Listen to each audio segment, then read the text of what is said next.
За сайн байцгаана та бүхэнд өнөөдрийн мэндийг хүргэе. Өнөөдөр би та бүхэнд 2026 оны хамгийн ихний ном болох Educated гэдэг номтойгоо уулзч байгаадаа баяртай байна.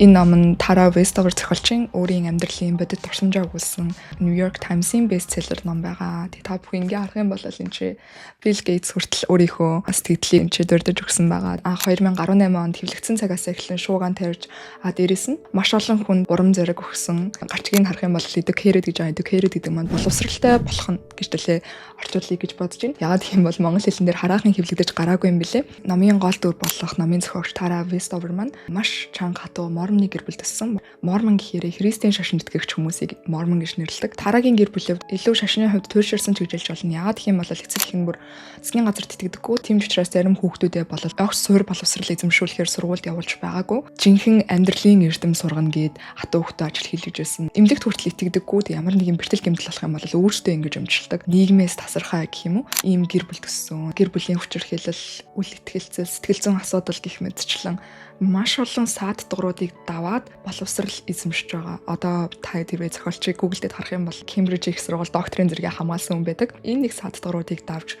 хэрхэн боловсралыг олж авсан бэ гэдэг тухайга бичсэн юм ном байдаг. Олон зуун мянган хүнийг ялангуяа олон зуун мянган охтыг боловсрал эзэмшигт нь урам зориг өгсөн гайхалтай бүтээлтэйгээ 2026 оны хамгийн ихний бичлэгийг хийж байгаадаа маш их баяртай байна.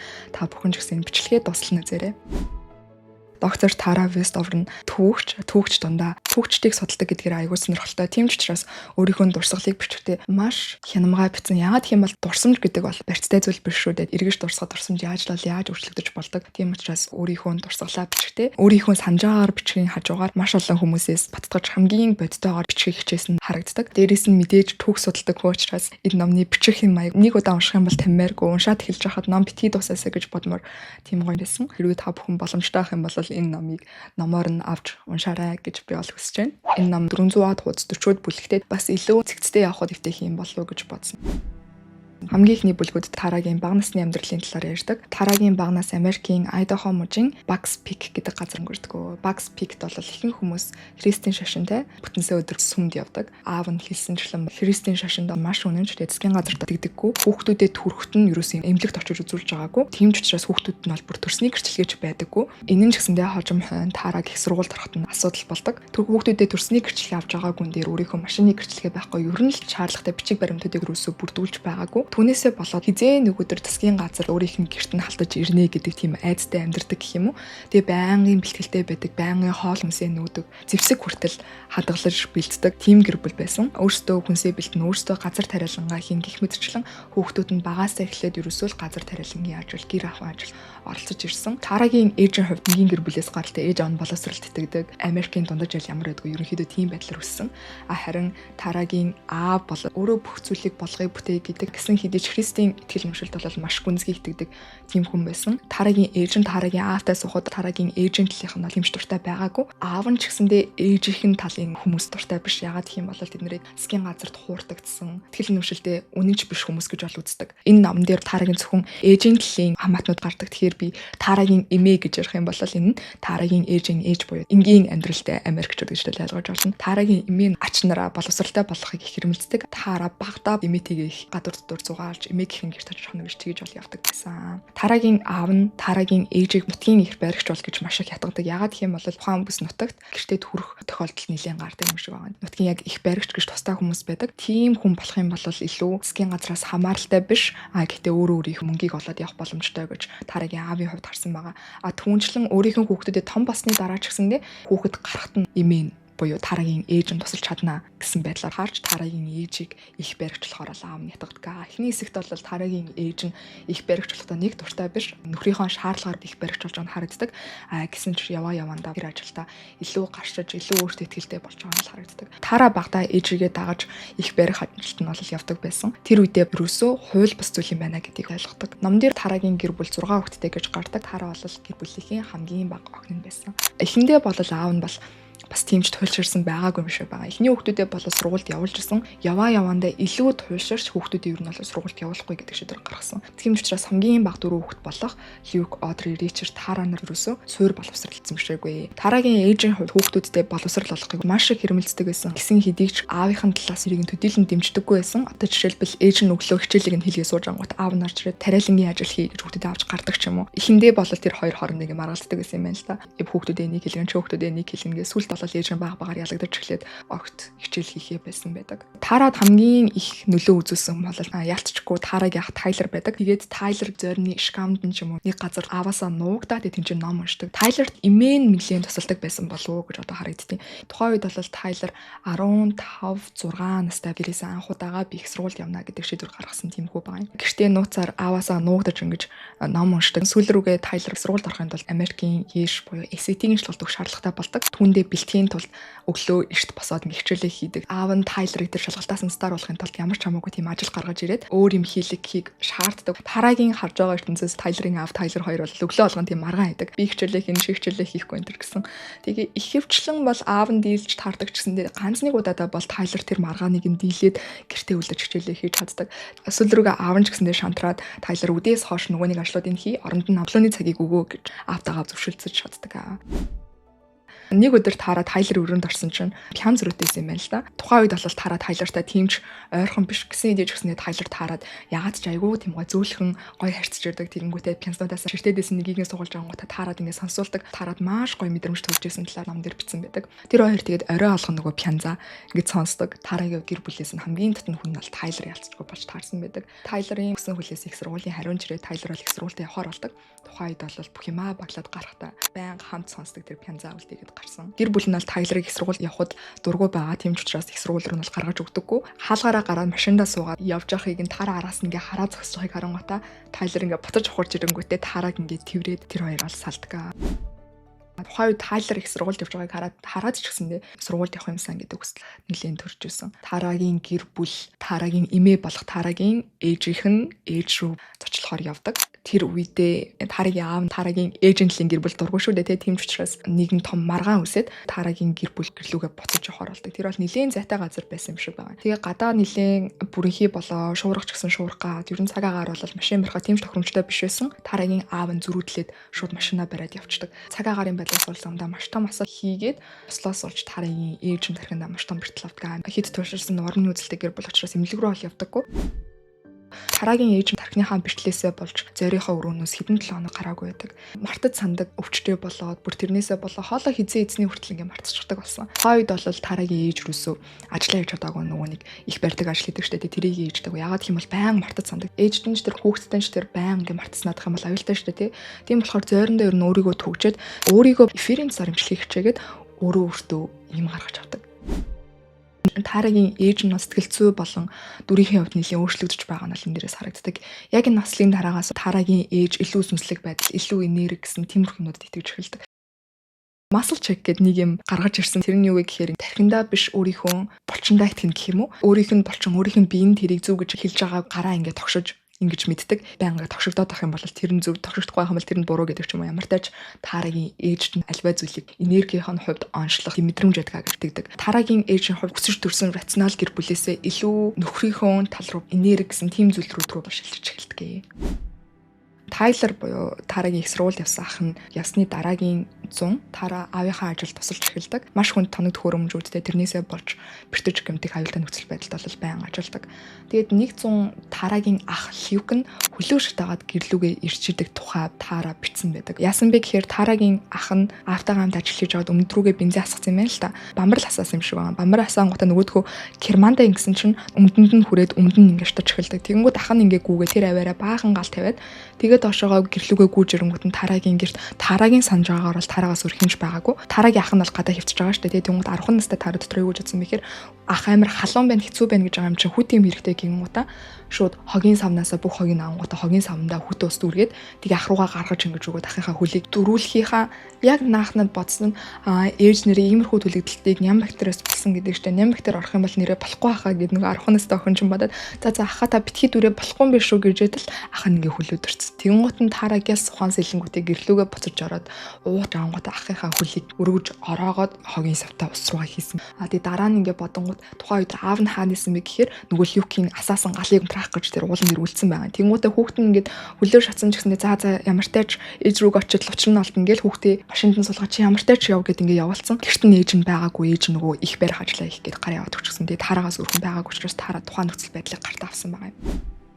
Энэ явдлаас бол таарагийн гэр бүлийн нөхцөл байдал ямар хөө байсныг хэдүүлээ ойлгож болох болов гэж бодож байна. Үүнээс хойш таараа энэ ажлыг байнга хийгээд ах юм бол өөрт нь аюултай байна гэж бодоод өөр ажил хайсан нь хүүхэд эсрэгч ажил байдаг. Тэг хүүхдийн харж байгаа айлынх нь эзэгтэй тэр эмэгтэй нь айгуугаа төгөлдөр тоглодог. Тэг төгөлдөр таараад ч гэсэндээ зааж өгдөг. Тэг таараа тухайн үед өөрийнхөө хөгжмийн авьяасыг нээгээд тэгээ тэр мэрийн таараг за чи гой ингээ бүжгийн сургалтанд яваа. Тийм бол ч юм айгуугаа таарах юм байна гэд зөвлөгөө өгсөний дараа таараа ааваасаа нууцаар бүжгийн тэм сургалтанд бол явж эхэлдэг. Таарагийн урлагийн авьяас нь энэ мөчөөс эхлэн илэрч эхэлдэг. Тухайн үед аав нь таараг мэддгүү байжгаад таараа сүмийн хоор дундардаг. Тэгэнгүүт аав нь гинт дэмжиж эхэлдэг. Тэгээд таараа цаашлаад эний жүжигний шалгаруулалтанд ордог. Таарагийн хувьд үеийнхэнтэйгээ танилцах маш том боломж бий болдог. Чарлз гэдэг өөрийнхөө үеийн бандтай танилцдаг. Өөрийнхөө үеийн хүүхдүүдтэй танилцах нь таарад маш тухгүй байдаг. Ягаад гэх юм бол өөрийнх нь тэлж үнэмшдэг дэлхийд хэрвээ хэрэгс тэтгэдэг бол эмэгтэй хүн даруй төлөв байх хэвээр, урт биеэд халахсан утас өмсөх хэвээр гэдэг ч юм уу. Гэтэл тэрнтэй хамт ингэж бэлтгэлд явдаг охтууд нь яг өөрийнх нь боддог шиг тийм охтууд байгаагүй илүү өөр ертөнцийн хүмүүс шиг таарад санагддаг. Тэгэнгүүтээ тэднэрээсээ санаа зовоод ч юм уу эсвэл нэг л ярих учраа олохгүй байгаа учраас байнга тухгүй байдаг нь энэ хэсэгт харагддаг. Үргэлжлүүлээд 2000 он болоход Таарагийн аав дэлхий 2000 онд сүрнэ гэдэг зүйлд итгэж эхэлдэг. Дэлхий сүрэхэд бид нар ингээ бэлэн байх хэрэгтэй гингуудаа маш их хоол хүнс нөөцөлж эхэлдэг. Таарагийн ээж өөрийгөө идгээсэн гэдэг цуу ярим тасгнаар нэг тарахад Оливийн тас маш ихээр зарагдаж Таарагийн гэр бүл маш их орлоготой болж эхэлж ирсэн ч гэсэндээ төдий чинээгээрээ Таарагийн аав нь 2000 он дэлхий сүрнэ гэдэгтээ итгээд маш их хүнс авч ингэж базааж ирсэн. Тэгтэл яг 1999 оны 11 цаг 59 минут болол аав нь яг зүрхтнийхөө өмнө ингээ сууж ирсэн чинь огт дэлхий сүрээгүй бүх юм үргэлжилдгээрээ үргэлжилж байсан. Үүнээс ч бас юм уу жилийн дараагаас Таарагийн аав нь сэтгэл готролтой болж эхэлдэг. Аризона руу Таарагийн ээж их рүү Таарагийн гэр бүл зочлохоор болдог. Дахиад л буцах замдаа Таарагийн аав нь зөрүүлсээр байгаад харихаар болдог. Тэгээ дахиад шуурхтай болоод ягаад ч дахиад осолт орчдөг. Таарагийн гэр бүлээс хамгийн их гэмсэн хүн нь Таарагийн аав байсан. Тэг бүр босож чадхаа байгаад гэртээ хэвтэр болдог. Тэгэнгүүт Таарагийн ах Шон гэдэг дүр ишнэр орж ирдэг. Таарагийн ах Шон нилийн хэрцгий гэдгээрээ алдартай нилийн дээрэнгүй ууртай тиймэрхүү төрлийн хүн байдаг. Аавыгаа хэвтэрт байгаа үед орон гэртээ туслахаар ирж Таарагийн амьдралд гинт гарч ирдэг. Шон дөнгөж гарч ирэхдээ Таарад морь унахыг зааж өгөөд Таараатай их гоё харьцдаг. Тэгээ Таарагийн жүжигт нь бол Таараг ингээ байн хургуж өгч ирж авдаг. Ерөнхийдөө л тэр хоёрын харилцаа бол нилийн дотн болсон байдаг. Шон нь Сэди гэдэг нэг охинд сайн болоод харьцаж эхэлдэг. Гэтэ яагаад ч тэр хоёрын харилцаа айгүй токсик. Нөгөө охин нь Шон сэтгэл гарангуй Шон ингээд албаар нөгөө охиноо тоохгүй байдаг ч юм уу. Нөгөө охиндоо муухай ашигладаг ч юм уу. Тэгээд нөгөө охин нь сүлдээ за энэ худлаа юм байна гэд нөгөө нэг Шон буюу Таарагийн ахыг болоод өөр залуутай харьцаж эхэлсэн чинь Шон уурлаад нөгөө залууг нь очиж сүрдүүлдэг. Тухайн үеэс эхлээд Шоны хэрцгий дээрэнгүү зам багаар илэрдэг. Чарльзыг яг ална гэд бууга бэлдээ байж хахад нь хажууд нь Таара байсан. Тухайн үед бол юу болсныг сандаггүй. Дараа нь Таараа бусийгээд авчид өгөх гэжсэн чинь нөгөө усаас өмсрөг хасагчдаг. Тэгсэн чинь Шон амар уурлангуудаа Таараа буунаас нь амар чанга мушгиж аваад арагшаа нэргүүлэнгүүтээ гүзэнээс нь барьж аваад ишиг өрөөрдөг. Анх удаа биеийн хүчирхийлд оронгуудаа шоконд ордог. Оройн Шон Таарагийн өрөөнд орж ирэнгүүтээ уучлахгүйдэг. Тэгээд өөрийгөө тайлбарлахдаа чи бусад охтууд шиг завхаа болоод байна. Би чамайг бол онцгой гэдгийг чи мэдэн чи нүрээ бодож эхэлсэн чи богинохоо уцаж эхэлсэн. Бити бусад охтууд шиг болоо. Би чамд амар анхаарал тавьдаг намайг уучлаарай гэж хэлээд Таарааг аргацдаг. Тэгээд Таара тэмдэглэлийн дотор дээрээ би л буруу ойлгочих дээ. Шон надад анхаарал тавьдаг шүү дээ гэд бичсэн байдаг. Энэс төлөө юуг анзаарч болох вэ гэхээр хэдийгээр ингээ хүчирхийлэлд орсон ч гэсэндээ тухайн хүчирхийлэлд орж байгаа хүн өөрийгөө буруутгадаг. Тухайн нөхцөл байдлыг яаж л эргүүлж бодож болтгийг бол эндээс харж болно. Та бүхэн хэрвээ санаж байгаа бол Таараа дөнгөж жүжигт тоглож эхэлж байхдаа Чарльз гэдэг бандтай танилцчихсан. Чарльз Таарад нэлээд талтай болж эхэлдэг. Тэр хоёрын хооронд нэлээд хөөрхөн харилцаа явдаг. Хамт кино үздэг болдог. Хамт цагийг нэлээд өнгөрүүлдэг болдог. Тэр хоёрын энэ явдлыг мэдэнгүүтээ Шон бол мэдээж зүгээр байхгүй. Шон Тарагийн ах нь нилийн уурлаад нэг орой бүр ээжийнх нь хажууд бүр Тараг цотдог. Ээж нь уйлахаас өөр юу ч хийж чаддгүй. Тэгсэн чинь гаднаас яагаад ч Тайлер ороод ирдэг. Та тэрвээ санаж байгаа бол нөгөө Тарагийн их сургуульд явдаг ах. Тайлер орж ирэнгүүтээ Тараараа шууд өөрийнхөө машиныхаа түлхүүрийг шидээд тэгээд Тара машиныхаа түлхүүрийг аваад цогцчдаг. Тэр гэрт юу басныг мэдгүй ямартай ч оройн Тара машинтайгаа буцаа өрөөд ирсэн чинь Шон гэрт нь байхгүйсэн. Тэгээд Тайлер Тараг их сургуульд орохыг ятгадаг. Хэдийгээр Тайлерыг их сургуульд явахад баг зэрэг их сургуульд явах хүсэл байсан ч гэсэн ерөөсөө ахлах сургуульд орохгүй явсаар хагаад одоо 16 нас хүрсэн. Тайлер Тараад юу гэж хэлдэг вэ гэхээр тэднэрт чи гэрийн боловсрол эзэмшсэн гэж хэлэхэд л болно. Хинч чамайг гэртээ юм сурсан уу үгүй юу гэдгийг чи мэдэх боломжгүй. Хамгийн гол нь чи тэр SAT гэдэг тэр яшийн шалгалтыг л өгч гэх юм бол чи их сургуульд орч чадна гэж ятгадаг. Тэр үед Тара их сургуульд орё гэж хэлдэнгүүтээ хамгийн анхудаа SAT-ийн ном авдаг. Анхудаа SAT-ийн ном ингээд эргүүлээ харсан чинь ерөөсөө тэрэн донд нь тоо байдаггүй. Дандаа алгебрийн бодлогонууд байдаг. Тара чинь бүр багтаа л ээж нь хайлт хичээл заах гэж оролцчихсан боловч тэрнээс хойш ерөөсөө хичээл хийж байгааг байгаа шүү дээ, тий. Тэгээд нэмэг хасах үржих бахаал мэддэг байсан чинь гинт алгебрийн бодлого ороод ирсэн чинь Тара гацсан. Тара тухайн үед супермаркетд ажиллаж байсан. Ажлаа тараал номоо барайл хөнгүү газар очоод нөгөө номоо эргүүлээл хэдэн цаг нөгөөдхөө хараа суудаг ч гэсэн ерөөсөө ойлгохгүй. Тэгээ ээжээсээ асуусан чинь ээж нь ч гэсэн тэрийг нь зааж мэддэггүй. Ямар ч тааш чинь алгебрийн ном байгаа ч тэрийг бариадах гээд. Тэний өдөр ааваасаа асуух юм бол аав нь ягаад ч мэдх юм шиг санагдаад ааваасаа асуусан чинь аав нь яг тэр номын шийдэж байгаа аргаас арай өөр аргаар нөгөөдхийнх нь хариу гаргацдаг. Мэдээж аав нь Тарыг их сургуульд явуулах дургүй байгаа учраас нөгөө бодлогын зааж өгдөггүй. Тэгэнгүүт Тара арга буюу Тайлераас асуудаг. Тайлер компьютерийн чиглэлээр их сургууль сурч байсан болохоор төвөггүй тусалдаг. Аргын ч гэсэндээ Тара тайлбарлаж өгснөөр Тара бол тухайн бодлогыг ойлгодгоо. Тэгэхээр ерөнхийдөө л Тара огт юу ч сураагүй суурь боловсралгүй охноос SAT-ийн шалгалтанд бэлдээд өөрөө өөртөө алгебр заасан гэхэд бол хэлсдэггүй. Тараад их сургуульд ороход бол 27 хоног хэрэгтэй байсан. Тэгээ Тара тухайн үед гартаа анх удаа шоглоом цаас барьж үздэг. Нөгөө ангид цаас тарааж ирсэн багшаас энийг яах вүлийг асуусан чинь нөгөө багш нь Тараг тоглож ин гэж бодонгуудаа шоглоом шиг л будандаа гэж хариулдаг. Тэгээ Тара бүр гайхаад анх удаа гартаа шоглоом цаас барьж үзээд анх удаа шалгалтын ангид анх удаа маш олон хүүхдүүдтэй хамт шалгалт өгч үздэг. Тэгээд анхны шалгалтаараа 24 оноо авдаг. Нийт 27 оноо авбал их сургуульд орох гэдэг байгаа шүү дээ, тий. Дараагийн жил нь дахиж SAT-ийн шалгалт тохируулдаг. Тэгээд дахиад SAT-ийн шалгалтанд бэлдэж байхад бол гэр бүл нь бүгдээрээ Тараг SAT-ийн шалгалтанд бэлдэж байгаа гэж мэдж байгаа. Тэгээд гэр бүлийнх нь бол мэдээж Тараг явуулах дургүй байгаа. Тэгээд Шон Тара хоёрын харилцаа бол нэлийн хөндөрөөд Тара 17 хүрдэг зун Шон моциклтойгоо осолд орчдөг. Тэрийг нь ягаад ч хажуугаар нь явж байгаа Тара хамгийн түрүүнд олж хараад гэрийнх нь рүүгээ залгасан чинь ээж нь ахыгаа аваад ирээ гэлдэг. Тэгтэл ягаад ч Тара тухайн үед бодож байгаад ахыгаа дугуун дээрээ сундлаад гэрлүүгээ биш эмнэлгөрөө явчихдаг. Тара өөрийнхөө гэр бүлийн ихтгэл нэмшлээс баг багаар холдож эхэлж байгаа гэдэг юмскээс харж байна. Тара нэлийн хүнд бэртэл гэж бодсон учраас эмнэлгөрөө авчирсан байсан чинь тэр нь тийм хүнд бэртэл биш болж таардаг. Гэрийнх нь Тараад нэлийн урам хугарч байгаа шүү дээ. Ээж гэрийнхэндээ итгэхгүйгээр Шоныг эмнэлэг рүү аваа явчихсан гэдэг. Тарагийн SAT-ийн хариу гарч Тара 28 оноо авч их сургуульд орох боломжтой болдгоо. Тухайн үед Шоны биеийн байдал нэлээд муу байсан. Тэнгүүд Тарагийн ээж нь Тараагаас Шон ганцхан чиний л үгэнд ордгоо чи гэртээ үлдчихээ гэж гуйдаг. Тара бол ээж ахын өсөлтөйг огт хүлээж авахгүйгээр их сургуульд явдаг. Их сургуулийн төлбөрийг өөрийнхөө ажил хийж олсон мөнгөөрөө төлдөг. Тэгээд их сургуулийн цаашаа хэрвээ сайн дүнгээ авч явах юм бол тэтгэлэг өгөх боломжтой тийм их сургууль байсан. Тэгээд их сургуульд дөнгөж оронгууд мэдээж Тарагийн үед шал өөр орчин байгаа шүү дээ. Октод нь шал өөр, адилхан морм мөртлөө өөр хуцалдаг, өөр юм ярьдаг. Хичээлүүдээ үзэж яваад хамгийн ихний хичээлдээ сунгууд л нөө багш нарын нь ярьдаг юм. Та нарыг 10 жилдээ үдцсэн байх гэж бодсон юм. Гутал Тара тэрэг нэрс үзээг байгаа шүү дээ, тий. Нэлийн хоцрогдолтой байсан. Тэгээд төдий хичнээгээрээ маш их хичээл хийж эхэлсэн. Нэг математикийн хичээл хасан чинь нөгөө хичээл нь үнэхээр хэцүү байгаад хуцаад нь хаалшгалтын дээр тэг оноо авдаг. Тэр хичээл дээр угаасаа унтхан тодорхой болоод Тара дараагийн семестртээ тэтгэлэг авч чадхаарг болдог.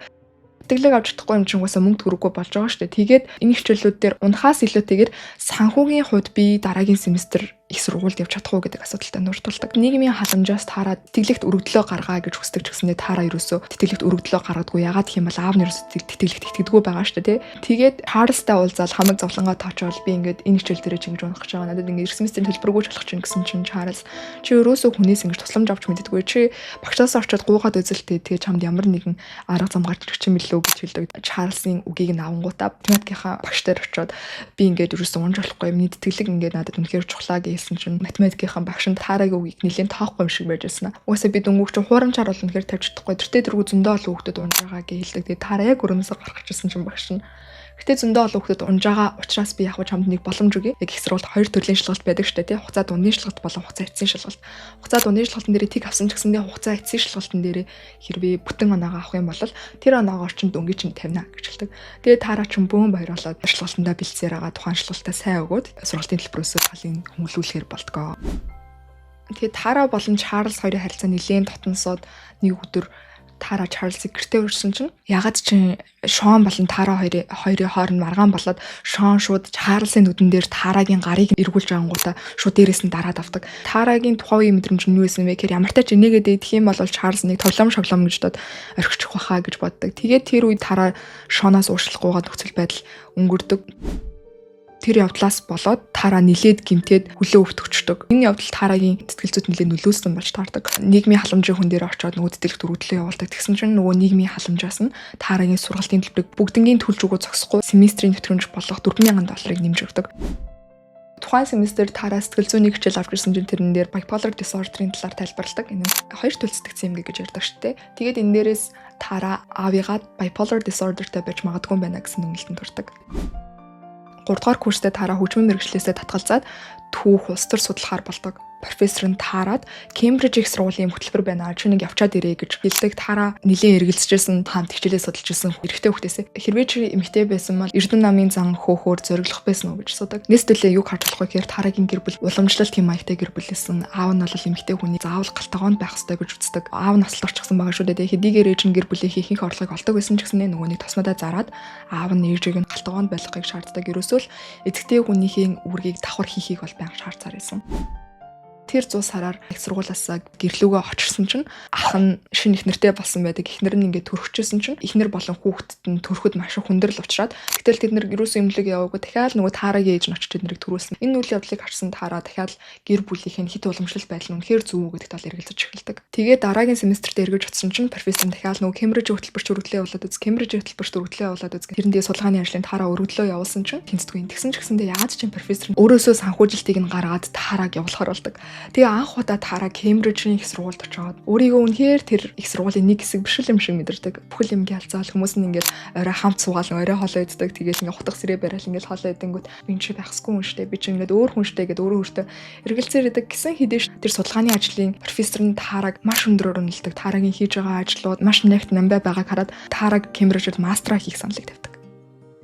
Яалтчгүй нөгөө нэг хучин коллежийн их сургуулийн багшийн зөв байгаад тэр хөтөлбөрт явсан Тараг өөртөө итгэхэд нь маш том тус нэмэр болоод Гейтсийн тэтгэлэг гэж байдаг юм л да мастрын бүхий төлбөрийг нь төлж өгдөг. Сонгон шалгаруулалт нь маш өндөр түвшинд явдаг. Тара тэрэнд нь өргөдлөө явуулж тэмцдэг. Тэгээ Тарагийн нэр энэ тентхийн сонь сэтгүүлээр дүүрэн гардаг. Тэгээд сонь сэтгүүлд Тара ярилцлага өгөхдөө ерөөсөө өөрийгөө гэрийн боловсралтай гэдгээ дурддаггүй. Тэгээ гэрлөөгөө буцаа явсан чинь мэдээж тэрэнд нь аав нь гомдчихсан чи яагаад гэрийн боловсралтай гэдгийг хэлдэггүй юм. Хүмүүс манай гэр бүлийг ямар гайхалтай гэдгийг мэдэх ёстой шүү гэж хэлдэг. Гэтэл яг Тарагийн дотор бол үнэндээ Тарагийн тэр мэдлэг боловсрал нь ерөөсөө гэрээс нь нэрэг байгаа шүү дээ, тийм. Өөрөө их чирч тэднийг сурсан учраас тэрийг ерөөсөө дуртаагүй. Тэгээ Кембриж чинь Англи буюу Их Британи улсад байдаг хэлийн чандад байдаг Тарагийн эцэг их нь Тараг явхад маш хүчтэй эсэргүүцэжсэн ч гэсэндээ Тараг онгоцны бодол хүртэл хүргэж гисэн. Гэхдээ Тарагийн бодлоор тэр нь Тарагийн аав нь эцсийн мөч хүртэл Тараг сонголтоо буцаагаасай гэж хүлээсэн хүлээлт байхаа гэж үздэг.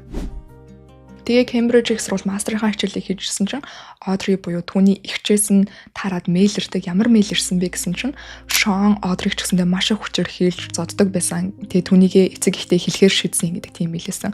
Хэрвээ Тараад тэрэнд нь тусалж Тараач гэсэндээ Шоны хүчээр хийлж дурддаг байсныг тайлбарлах юм бол эцэг их надад итгэнэ. Шууд би ингэ хэлчих юм бол надад итгэхгүй ч гэж магадгүй гэж хэлсэн. Тараа болохоор тэрэнд арай бэлэн биш байдаг. Тэгээд өөрийнхөө эгч Одрид намайг очтол түр юу ч хэлэхгүй байж байгаараа тэгээ би ч тусалнаа намайг ч гэсэн тэгдэг байсан ингэ мэйл бичсэн чинь Одри ерөөсөө Тараг хүлээхгүйгээр шууд ээж авдаа хэлчихдэг. Тэгээ ээж авдаа Тарагийн Одри руу илгээсэн мэйлийг харуулдаг. Тэгээ Тарагийн ээж нь Тараа руу залгаад намайг уучлаарай би чамайг ерөөсөө итгэдэггүй байсан чамайг хамгаалаагүй миний буруу чи ямар тааж гэрлүүгээ ингээ хүрээд ирээрэй гэсэн тийм дуудлага хийдэг. Тухайн үед Тараа анх удаа ээж амартайч өөрчлөгдсөн юм байна. Намайг ингэж ойлгож намайг хамгаалах юм байна гэж бодоод гэрлүүгээ буцаад утсан чинь ээж нь юусоо өөрчлөгдсөн шинжгүй байдаг. Шон Одри хоёрыг хоёлын гэртээ дуудаж ирэнгүүтээ хоёлынтай нь ярилцаж үзсний тухайн асуудал тэрөх үедээ намсан. Хэдийгээр Тараа өөрийнх нь мэлийг харуулчихсан болохоор Шоноос айжирсан ч гэсэндээ хамт машинд нь суугаад нэг тэр чигээ явахаар болдог. Тэгээ машиндаа байж утсан чинь Шон энийгэд хэлдэг нь Одри миний ардуур ингээд янз янз юм ярьсан бэлээ. Би тэрний бол тархинд нь юусоо сум зоохыг хүсэж байна. Гэхдээ түүний тархинд зооход миний сум хайран байна гэдэг тийм ярьдаг. Тэгээ нилээн хэрцгий сонсогдсон учраас гэрлүүгөө буцаж очингуудаа Тара тэрийгээ шууд ээж авдаа хэлсэн чинь Тараагаас чамд ямар нэгэн нотлохой байгаа мó гэж асуусан. Мэдээж Тараад ямар ч нотлохой байхгүй. Тэгээд надад ерөөсөн нотлохой хэрэггүй ч та нар миний үгэнд итгэж гэсэн ерөөсөө итгээгүй. Тэгээ Шоныг дутгаруулдаг. Таараа бүр салганаалч чирээ Шон ирчих юм бол угаасаа маш аюултай байдал үүснэ шүү дээ. Тэгээ өмнө нь зүгээр доддог байсан юм чинь одоо ингээд өөрийг нь ээж авд нэлчилсэн гэдгийг сонсох юм бол өөрт нь юу ч хийж магадгүй ч та салганаад би гяс явчих би Шоноос айж юм гэлсэн ч гэсэн ээж аав нь ерөөсөө Таарааг явахыг нь зөвшөөрдөггүй. Шоныг эрен эрэлт хүлээж суужгаад Шон хаалгаар орж ирдэг. Тэгээ хаалгаар орж ирэхдээ ягаад ч гартаа ингээд удаа хутгатай байсан. Тэнгүүтээ тэрийг ингээд Таараагийн гарт өгчдөг. Тэгээ Таараа гайхаад салганаа тэгээ ерөөсөө шууд чихэн нүүц сонсгоо болоод паникэнд орчдөг. Гинт ингээд оюун хумсар нь буцаагаад ирсэн чинь аав нь бараг 20 минут лекц тавиад Таараагийнд яана та нар намайг буруу ойлгосон юм байна. Би ерөөсөө тэгж яриаггүй штэ гэд тухайн мөчийг болол өнгөрөөдөг. Таараг Хембриж их сургууль руугаа явсны дараа Одри буюу нөгөө ихчээс нь дахиад мэйл ирдэг. Тэр мэйлд юу гэж хэлсэн бэ гэхээр Таараа Одрийг буруу зам руу уруудтаж буруу бодол юм уу муухай бодол суулгасан. Тэгэхээр би чамаас харилцаагаа тасалж байна гэж Одри тэр мэйлдээ бичсэн байдаг. Эндээс Таараа өөрийнх нь гэр бүл өөрт нь итгэхгүй хайж чадах юм байна гэдэг зүйл ойлгодог. Гэр бүлийнх нь Таараагаас бүр харилцаагаа тасалж байгааг бас ойлгодог. Таараа докторийнхоо зэргийг хамгаалахаар шийдээд Харвардд элсдэг. Тэр үед гэр бүлээсээ харилцаагаа бүр тасалчихсан байсан. Тэгсэн ягаад ч гэр бүлийнх нь Бостонд Таараатай уулзахаар ирдэг. Таараагийн дотор байр нь Таараатай ихэд тонохдоо эхэндээ айгүй гоё байсан. Таараагийн хувьд бол гэр бүлтэйгээ маш гоё дурсамж өгтэйжсэн. Хамт хүрхрээ хараа байж байхдаа аавынхаа зургийг дарахад камер ингээ гаргасан чинь ерөнхийдөө аав нь камерт айгүй дургуун ч гэсэндээ тухайн үед бол ерөөсөө уурлаагүй. Миний зургийг аваад өг гэж бүр тэгж хэлжсэн. Тэг айгүй гоё дурсамж бүтээжсэн ч гэсэндээ оройн буцаж ирээд одоо Таараа чи бидний адислалыг аваад тийм бол бид нар чамааг уучлаач төгрөөс аврах гэж байна. Тийм учраас буцаад ингээ гэр бүлтэй хүрээд ирээ гэж хэлдэг. Тэр үед л ерөөсөө Таараа шийдвэрээ гаргаж үгүй гэж хэлээд эргэлт буцалтгүйгээр гэр бүлээсээ харилцаагаа тасалдаг. Тухайн үед Таараа шивцүү байдалд ордог. Жилийн турш сэтгэл зүйчдэр явдаг. Нэг өдөр Тайлараас захиа ирдэг. Таараа тэр захиаг нээж үзэхээс хайжсан. Яагаад гэх юм бол Одри эгчин түүнийг хайчихсан шүү дээ. Тийм учраас Тайлар ч гэсэндээ хэрвээ тэр яриаг нь түрүүлээ сонссон эцэг их нь Тайлар ч гэсэндээ Таараагаас холбоогоо тасал гэж шаардсан байх юм бол Тайлар ч гэсэндээ холбоогоо тасалчихж шатна гэж бодсон учраас тэрийг нэхэл юм бол яг л нэг Одригоос ирсэн захиатай адилхан захиа байгаа даа гэж дод айгаад нисэн чинь ягаад ч тэр нь би чамайг үнэхээр их ойлгож чамд итгэж чиний талч руу гэдэг тийм захиасан. Таараагийн нэг мартсан зүйл нь Шон ч гэсэндээ яг үндэ Тайлрыг авах байсан юм чинь Тайлар Шоныг ямар зан аргашинтай ямар хүн бэ гэдгийг бол мэддэг байх нь гарцаагүй. Тайлраас ирсэн захиа түүнийг нилээн аргадаа дээрээс нь түүний сэтгэл зүйчээс авч байгаа дэмжлэгэн ч гэсэн нилээн нөлөөлөд докторийн зэрэгээ боломжтой хамгаалж чаддаг. Докторийн зэрэгээ хамгаалчаад Айдаход буюу хуучин гэрлөөгөө буцаж очиод ээжтэйгээ уулзахыг хүсэж ээж рүүгээ имэйл явуулсан чинь ээж нь ерөөсөө охинтойгоо уулзах зөвшөөрдөггүй. Хэрвээ би нөхрөөсөө нууцаар чамтай уулзах юм бол нөхрөө үүлэн сэтгсэн хэрэг болно гэд охинтойгоо уулзахыг зөвшөөрдөггүй. Нэрээ сонирхолтой тэдний гэр бүл нь нөгөө нэг тосоо зарсаар агаад 30 ажилтнтай нилээн их мөнгө олдог. Ер нь бизнес нилээн томорсон юм шиг байлаа. Тухайн тусганд бол тэд нар юм бизнесийн талаар бол нилээн их зүй яриа явдаг. Таараагийн аав нь ажилчдаагаа айгу муухай харцдаг гэх мэтлэн тэм зүй яриа явдаг. Гэсний дэд ч гэсэндээ нилээн их мөнгө олдог тийм бизнес болсон юм билээ. Тэг ялчгүй Таараагийн ээжийнх нь бизнес ч гэсэндээ ээж нь бол нөхрөө хүндсэн хിവэрээ яг л нэг уламжлалт юм маягтай хിവэрэлсэн. Тэгээд Таараатай бол уулзахыг зөвшөөрдөггүй. Чи хэрвээ надтай уулзахыг хүсэх юм бол аавтай ч хамт байхад ирж уулзаа. Гэртээ хамт ирж уулзаа гэж хэлдэг. Таараа ээжтэйгээ уулзч чадаагүй. Тэгээ дараа нь имэн өөд болоход бол дахиад Айдаход буцаж ирээд ээжтэйгээ уулзах гэсэн чинь ээж нь дахиад татгалцдаг яг адилхан шалтгаанаар. Ягаад ч гэрлүүгээ төрсөн нутагтаа буцаад ирсэн чинь очиж хоноглох газаргүй болсноо ойлгоод ээжийнхээ дүү болох Энжи гэдэг эмэгтэйг нь хоноглохоор болдог. Ээжийнхээ талын хамаатнууд аав нь багаас нь эхлээд эдгээр статистикийн газар хуурдагдсан муу хүмүүс гэжсэн болохоор Таараа тийм ойрхон харилцаатай бичсэн гэсэндээ одоо Таараа ч нөгөө тал гарцсан яг л аавынхаа эсрэг дүрд орчихсон учраас дайсны дайсан миний дайс гэдэг шиг ээжийнхээ талын хамаатнуудаа илүү татан болоод Энжигийн гэрт очиход халуун дулаанаар угтдаг. Оршуулах хэсэл дээр гэр бүлийнхнийгээ хардаг. Тэгээ харсан ч гэсэндээ бол ерөөсөө харилцан яриа өрнүүлдэггүй. Тэгээ тухайн үед бол Таараа шууд гэр бүлээсээ харилцаагаа тасалсан гэдгээ бол ойлгодог. Номны хамгийн сүүлийн хэсэгт Таараа энэ аяллахын талаар ярьдаг. Энэ миний туулсан зүйлүүдийг та юу гэж нэрлэж болно? Өөрчлөлт, хууралт, юу ч байсан болно.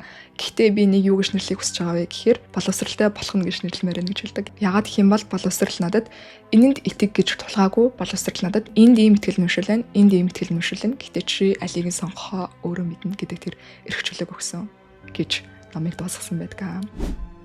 Чадгаараа та бүхэндээ сайн тайлбарлахыг хичээлээ. Миний хувьд бол маш үзэсгэлэнтэй ном байсан. Төрсний ч гэрчлэгээгүй ийм хатуу чанд гэр бүл төссөн. Хүүхэд насны травмаг туулж, түүнтэйгээ нүүр туулж, сэтгэл үнэмшлээ орхиж, эргэлзээний дунд төөрж ингэж явсан.